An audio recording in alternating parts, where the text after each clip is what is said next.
প্রিয় শিক্ষার্থীরা, আজকে আমরা শিখব যার যত টাকা অর্থাৎ যার যত ক্ষমতা তার ততগুলো করে বউ।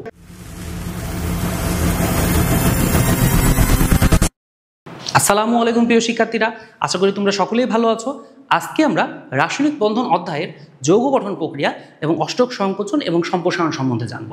দেখো, ইতিপূর্বে কিন্তু আমি বলেছি যার যত টাকা অর্থাৎ যার যত অ্যাবিলিটি তার ততগুলো করে বউ। দেখো, আমার ক্ষেত্রে যদি বলি, আমার কিন্তু টাকা পয়সা তেমন নেই, তার মানে আমার কিন্তু অ্যাবিলিটি খুব অল্প, যার কারণে আমি কিন্তু শুধুমাত্র মাত্র একটি বিয়ে করার সুযোগ পেয়েছি। এবার আমার মিসেসের কথা যদি বলি, তারও কিন্তু টাকা পয়সা তেমন নেই, তার মানে তারও কিন্তু অ্যাবিলিটি অনেক অল্প, যার কারণে সে কিন্তু মাত্র একটা বিয়ে করেছে, অর্থাৎ শুধু আমাকেই বিয়ে করেছে। দেখো, যদি আমি বলি যে আমি হলাম সোডিয়াম এবং আমার মিসেস হলো ফ্লোরিন, তাহলে আমি কয়টা ফ্লোরিনকে বিয়ে করেছি? মাত্র একটা ফ্লোরিনকে কিন্তু আমি বিয়ে করার সুযোগ পেয়েছি। এই জন্য আমার ফ্লোরিনের সংখ্যা কয়টা? একটা। এবার আসো, আমার মিসেস ফ্লোরিন, সে কিন্তু মাত্র একজনকেই অর্থাৎ আমাকেই বিয়ে করার সুযোগ পেয়েছে, যার কারণে এই যে সোডিয়ামের সংখ্যা কয়টা? একটা। তাহলে দেখো বিষয়টা কি দাঁড়ালো, একটা সোডিয়াম একটা ফ্লোরিনের সাথে যুক্ত হয়ে আমাদের সোডিয়াম ফ্লোরাইড গঠন করেছে। এই ক্ষেত্রে আমাদের মনে রাখতে হবে যোজনীগুলোকে কিন্তু আমরা সবসময় অল্টারনেটিভ করে দিয়েছিলাম। দেখো, সোডিয়ামের যোজনী ছিল একটা, কার কাছে গেল? ফ্লোরিনের কাছে। একইভাবে ফ্লোরিনের যোজনী কিন্তু ছিল একটা, কার কাছে গেল? সোডিয়ামের কাছে গেল। আচ্ছা, আমরা যদি এবার অন্য পরমাণুর ক্ষেত্রে একটু চিন্তা করি বা অন্য একটা উদাহরণ দিয়ে যদি আমরা যৌগগুলো বোঝার চেষ্টা করি, যেমন দেখো আমরা চলে আসলাম আমাদের পরিয়াপার কাছে। দেখো, আমাদের পরিয়াপার হাজব্যান্ড সংখ্যা মাত্র 6টা। ধরে নিলাম যে তার অনেক টাকা পয়সা, যখন অনেক অ্যাবিলিটি, সেই জন্য সে 6টা কিন্তু বিয়ে করতে পেরেছে। আচ্ছা দেখো, আমরা ধরে নিলাম যে আমাদের পরিয়াপা হচ্ছে সেই সালফার, যার হাজব্যান্ড সংখ্যা 6টা, আর এর হাজব্যান্ডগুলো হচ্ছে ফ্লোরিন। আচ্ছা, এবার দেখো পরিয়াপার অ্যাবিলিটি ছিল 6টা, যার কারণে সে 6টা ফ্লোরিনকে কিন্তু বিয়ে করার সুযোগ পেয়েছে, কিন্তু তার হাজব্যান্ডগুলোর কিন্তু মিসেসের সংখ্যা একটা করেই ছিল, অর্থাৎ প্রত্যেক ফ্লোরিন একটা করে সালফারের সাথে যুক্ত হয়েছে, অর্থাৎ আমাদের এখানে সালফারের ক্ষেত্রে সালফারের সংখ্যা কিন্তু একটা। তাহলে দেখো, আমাদের একটা সালফার 6টা ফ্লোরিন মিলে তৈরি হলো সালফার হেক্সাফ্লোরাইড অর্থাৎ SF6। এই ক্ষেত্রে সালফারের যোজনী ছিল 6, আমরা দিয়েছি ফ্লোরিনের কাছে, ফ্লোরিনের যোজনী ছিল 1, আমরা দিয়েছি সালফারের কাছে, অর্থাৎ যোজনী কী হয়েছে? এই ক্ষেত্রে কিন্তু অল্টারনেটিভ হয়ে গিয়েছে। আমরা যদি আরও দু একটা উদাহরণ দেখতে চাই, যেমন ধরো আমরা এবার চলে গেলাম আমাদের হিরো আলম ভাইয়ের কাছে, আমাদের সেই পপুলার পারসন হিরো আলম ভাই। দেখো, হিরো আলম ভাইয়ের মাত্র কিন্তু 3টা বউ, তার মানে তার অ্যাবিলিটি কিন্তু 3। এই জন্য আমরা ধরে নিলাম যে আমাদের হিরো আলম ভাই হচ্ছে সেই অ্যালুমিনিয়াম আর তার মিসেসগুলো হলো ফ্লোরিন। আচ্ছা দেখো, আমাদের হিরো আলমের যেহেতু অ্যাবিলিটি 3, তার মানে সে 3টা বিয়ে করেছে, অর্থাৎ তার ফ্লোরিনের সংখ্যা কয়টা? 3টা। এবার সে তার মিসেসের কিন্তু সবসময় একটা করেই বউ ছিল, তাই না? যার কারণে আমাদের অ্যালুমিনিয়ামের সংখ্যা কয়টা? অ্যালুমিনিয়ামের সংখ্যা দেখো একটা। তাহলে অ্যালুমিনিয়াম এবং ফ্লোরিন নিজেদের যোজ্যতা পরিবর্তন করে গঠন করলো AlF3, অর্থাৎ অ্যালুমিনিয়াম টাইফ্লোরাইড, অ্যালুমিনিয়াম টাইফ্লোরাইড। আচ্ছা, এবার আমরা চলে যাব আরেকটা উদাহরণে। দেখো, আমাদের তাহসান ভাই, আমাদের খুব পপুলার পারসন তাহসান ভাই, যার প্রথম বউ ছিল মিসেস, ভুলে গেছি যে মিথিলা, সরি, তাহলে যার প্রথম বউ ছিল মিথিলা আপা। আচ্ছা ধরো, তার দ্বিতীয় বউয়ের নাম হচ্ছে রোজা আপা। তাহলে আমাদের এই তাহসান ভাইয়ের বউ সংখ্যা কয়টা? মাত্র 2টা। আচ্ছা, কিন্তু আমাদের সেই মিথিলা আপা, তিনিও কিন্তু 2টা বিয়ে করছে। আচ্ছা, ধরে নিলাম যে আমাদের তাহসান ভাই হচ্ছে আমাদের সেই ক্যালসিয়াম পরমাণুর মতো। আচ্ছা, এবার সেই মিথিলা আপা ধরো আমাদের সেই অক্সিজেন পরমাণুর মতো। আচ্ছা দেখো, আমাদের এই তাহসান ভাইয়ের যেহেতু অ্যাবিলিটি 2, তার মানে সে কয়টা বিয়ে করেছে? সে 2টা বিয়ে করছে, তার মানে তার অক্সিজেন কয়টা আছে? 2টা আছে। এবার আসি আমাদের মিথিলা আপার কথা। মিথিলা আপা কয়টা বিয়ে করেছে? মিথিলা আপাও কিন্তু 2টা বিয়ে করেছে। দেখো, তার মানে আমাদের তার ক্যালসিয়ামের সংখ্যা কয়টা? 2টা। এইখানে কিন্তু দেখো দুইজনের ব্যালেন্সিং হয়ে গেছে, দুইজনই কিন্তু 2টা করে বিয়ে করেছে। যেহেতু দুইজনই 2টা করে বিয়ে করছে, এখন তুমি বলতে পারছো যে তাহসান ভাই খুব খারাপ, 2টা বিয়ে করছে। না, মিথিলা আপাও কিন্তু 2টা বিয়ে করছে। তাহলে আমরা যদি কাটাকাটি করি, তাহলে দেখো তো কি পাচ্ছি? একটা তাহসান ভাই কিন্তু আসলে একটা মিথিলাকে বিয়ে করেছিল। দেখো, তাহলে তাদের কিন্তু এই যে 2-2 সংখ্যাটা, এটা কাটাকাটি করে আমরা কি করেছি? বাদ দিয়ে দিয়েছি। এই জন্য একটা ক্যালসিয়াম একটা অক্সিজেনের সাথে কিন্তু আমাদের যৌগ গঠন করেছে। যদিও ক্যালসিয়ামের যোজনী 2, অক্সিজেনের যোজনী 2, কিন্তু এই যে 2-2 কাটাকাটি করে কি হলো? ব্যালেন্সিং হয়ে গেল। তাহলে আমরা যখন যৌগ গঠন করব, যৌগ গঠনের সময় আরও একটা রুলস আমরা পেলাম, যখন যোজ্যতাগুলো অল্টারনেটিভ করে দিব, তখন আমাদের একটা বৃহত্তম সংখ্যা দিয়ে ভাগ করে যদি ক্ষুদ্রতম আকারে প্রকাশ করা যায়, তবে আমরা প্রকাশ করব। যেমন দেখো, ওই যে কার্বন ডাইঅক্সাইড ছিল না, কার্বন এবং অক্সিজেন দিয়ে গঠিত যৌগ, কার্বনের কিন্তু যোজ্যতা ছিল 4, আমরা এই জন্য 4 লিখলাম অক্সিজেনের কাছে। অক্সিজেনের যোজ্যতা ছিল 2, এটা লিখলাম কার্বনের কাছে। দেখো এই ক্ষেত্রেও কিন্তু তুমি 2 দিয়ে কাটাকাটি করে দেখে ক্ষুদ্রতম অংশে প্রকাশ করতে পারছো। তাই কার্বন ডাই অক্সাইডের সংকেত দাঁড়ালো একটা কার্বন 2টা অক্সিজেন অর্থাৎ CO2। তাহলে যৌগ গঠনের সময় কিন্তু আমাদের প্রথম কথা হলো যোজনীগুলো জানতে হবে, যোজনীগুলোকে অল্টারনেটিভ করে দিতে হবে, পাশাপাশি আমাদের যোজনীর সংখ্যাকে বৃহত্তম একটা সংখ্যাতে ভাগ করে ক্ষুদ্রতম অংশে প্রকাশ করতে হবে। দেখো আমরা যদি আর 2-একটা উদাহরণ দেখতে চাই, যেমন দেখো ক্যালসিয়াম ফসফেট, তাহলে ক্যালসিয়াম এবং ফসফেট মূলক যুক্ত হয়ে আমাদের তৈরি হয়েছে ক্যালসিয়াম ফসফেট। তোমাদের মনে রাখতে হবে যৌগ মূলকের ক্ষেত্রে মাথার উপরে চার্জ যার যত থাকবে সেই সংখ্যাটাই কিন্তু যোজনী। আমি আবার বলছি, যৌগ মূলকের ক্ষেত্রে মাথার উপরে চার্জ যার যত থাকবে এটি হবে তার যোজনী। যেহেতু দেখো ফসফেটের ক্ষেত্রে মাথার উপরে চার্জ রয়েছে 3টি, কি চিহ্ন বিশিষ্ট সেটা আমার দরকার নাই, আমার দরকার শুধুমাত্র কয়টি, 3টি। তার মানে এই ফসফেটের যোজনী হচ্ছে 3 আর এই ক্যালসিয়ামের যোজনী হলো 2। দেখো তাহলে আমি যদি ক্যালসিয়াম ফসফেট লিখতে চাই তাহলে ক্যালসিয়াম এবং ফসফেটকে পাশাপাশি লিখলাম। ক্যালসিয়ামের যোজনী যেহেতু 2 সে গেল ফসফেটের কাছে, ফসফেটের যোজনী যেহেতু 3 সে চলে আসলো ক্যালসিয়ামের কাছে। তাহলে আমাদের সংকেতটা দাঁড়ালো Ca3PO42। এই হচ্ছে ক্যালসিয়াম ফসফেটের সংকেত। দেখি অষ্টক সংকোচন অষ্টক সম্প্রসারণ কিভাবে ঘটে থাকে। অষ্টক নিয়মের ক্ষেত্রে অষ্টক সংকোচন এবং সম্প্রসারণ সর্বশেষ কক্ষপথের ইলেকট্রন কাঠামোর উপর ভিত্তি করে কিন্তু ঘটে থাকে। তাহলে সংকোচন এবং অষ্টক সম্প্রসারণ কিভাবে ঘটে থাকে? অষ্টক সংকোচন সম্প্রসারণের ক্ষেত্রে কিন্তু কেন্দ্রীয় পরমাণুর সর্বশেষ কক্ষপথে যে ইলেকট্রন কাঠামো রয়েছে তার উপর ভিত্তি করে আমরা সংকোচন অথবা সম্প্রসারণ দেখতে পাবো। যেমন ধরো আমাদের যদি বলে হয় হাইড্রোজেন এবং ফ্লোরিন মিলে গঠন করেছে হাইড্রোফ্লোরিক।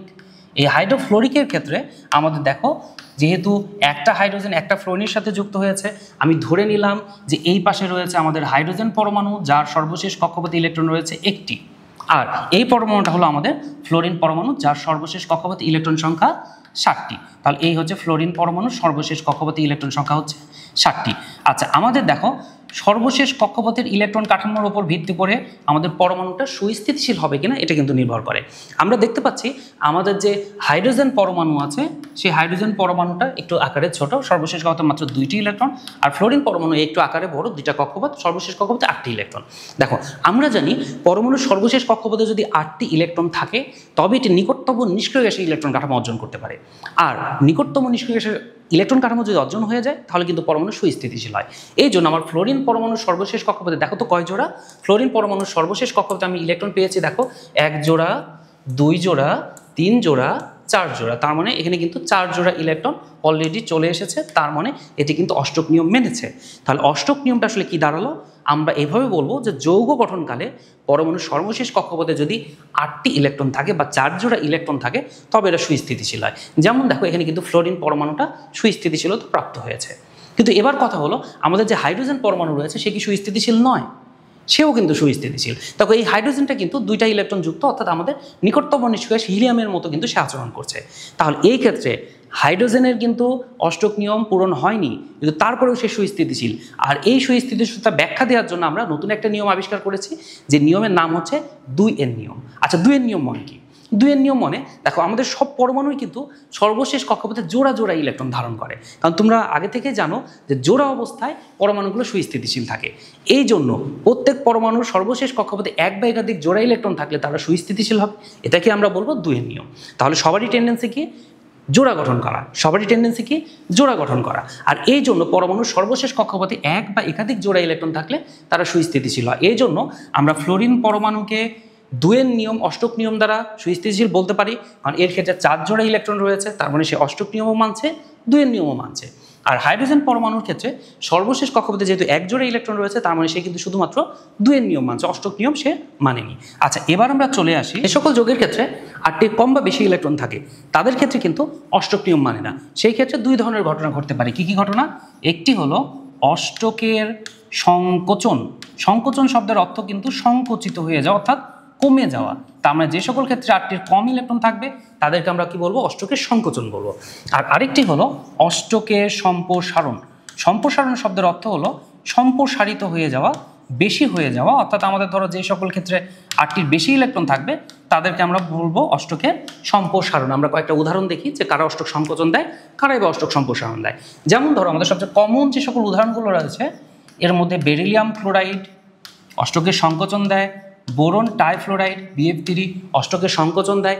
এছাড়া অ্যালুমিনিয়াম ক্লোরাইড এও কিন্তু দেয় অষ্টকের সংকোচন। তার মানে এই সকল যৌগের কেন্দ্রীয় পরমাণুতে 8টির কম ইলেকট্রন থাকে, তাই তারা অষ্টকের সংকোচন দিয়ে থাকে। আচ্ছা, এবার আসি সম্প্রসারণের ক্ষেত্রে। যেমন আমাদের সবচেয়ে কমন উদাহরণ হলো PCl5, ফসফরাস পেন্টাক্লোরাইড, এছাড়া সালফার টেট্রাফ্লোরাইড, এছাড়া সালফার হেক্সাফ্লোরাইড, এছাড়া আয়োডিন হেপ্টাফ্লোরাইড। এই সকল যৌগগুলোর কেন্দ্র পরমাণুতে কিন্তু 8টার বেশি ইলেকট্রন থাকে, আমরা এদেরকে বলে থাকি অষ্টকের সম্প্রসারণ। আচ্ছা, PCl5 এর গঠনটা দেখে আসি। PCl5 এর কেন্দ্র পরমাণু ফসফরাস, এর চারপাশে আমাদের 5টি ক্লোরিন রয়েছে। যেহেতু চারপাশে ক্লোরিন সংখ্যা বেশি, তাই ফসফরাসের ক্ষেত্রে আমরা কি করব, ছবিটা একটু বড় দেওয়ার চেষ্টা করব, ঠিক আছে। আর চারপাশে যে ক্লোরিনগুলো থাকবে সেই ক্লোরিনের ছবিগুলো আমরা একটু ছোট করে দেওয়ার চেষ্টা করব। আচ্ছা, তাহলে ফসফরাস আঁকালাম, এর চারপাশে দিয়ে দিব ক্লোরিন। যদিও আমাদের ক্লোরিন আর ফসফরাসের কক্ষপথ কিন্তু সমান, তারপরেও আমাদের কক্ষপথগুলো সমান হওয়ার পরেও যদি জায়গা সংকুলনের বিষয়ে আমি বলি, তাহলে আমাকে কিন্তু ফসফরাসের ছবির তুলনায় ক্লোরিনের ছবি ছোট দিতে হবে, নাহলে তুমি 5 দিক থেকে কিন্তু 5টা ক্লোরিনকে যুক্ত করতে পারবা না। আচ্ছা দেখো, তাহলে 1টা 2টা ক্লোরিন, 3টা ক্লোরিন, 3টা ক্লোরিন,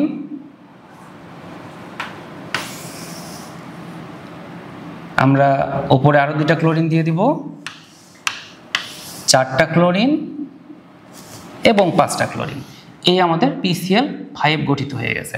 আচ্ছা, যেহেতু আমাদের ফসফরাস এর সর্বশেষ কক্ষপথে 5টা ইলেকট্রন আর ক্লোরিনের সর্বশেষ কক্ষপথে 7টা ইলেকট্রন, তাহলে এবার চলো আমরা ইলেকট্রনগুলো একটু দিয়ে দিই। আচ্ছা, এই হলো ফসফরাস। আমাদের ফসফরাসের টোটাল ইলেকট্রন হচ্ছে 15টা। দেখো, 2 4 6 8 10 11 12 13 14 15, এই হলো আমাদের ফসফরাস পরমাণুর ইলেকট্রন। আচ্ছা, এই হলো ফসফরাসের ইলেকট্রন। চারপাশে আমাদের কি যুক্ত হয়েছে, ফার্স্ট চারপাশে যুক্ত হয়েছে ক্লোরিন। এবার আসি ক্লোরিনের ইলেকট্রন। দেখো, ক্লোরিনের 17টা ইলেকট্রন, তাহলে 2 4 6 8 10 12 14 16, একে 17টা। তাহলে এই একটা ক্লোরিন পরমাণু। ঠিক এইভাবে আমরা সব ক্লোরিন পরমাণু দিয়ে দিই। দেখো তাহলে 1 2 3 4 5 6 7 8 9 10 11 12 13 14 15 16 17টা। এই ক্লোরিনেরও ইলেকট্রন দাঁড়ালো 17টা। দেখো 1 2 3 4 5 6 7 8 9 10 11 12 13 14 15 16 17টা। তাহলে প্রত্যেক ক্লোরিনের কিন্তু এভাবে আমরা কি করব, 17টা ইলেকট্রন মিলিয়ে দিব। 2 4 6 8 10 12 14 16, একে 17টা। আচ্ছা, আমাদের আরেকটা ক্লোরিন থেকে গেছে।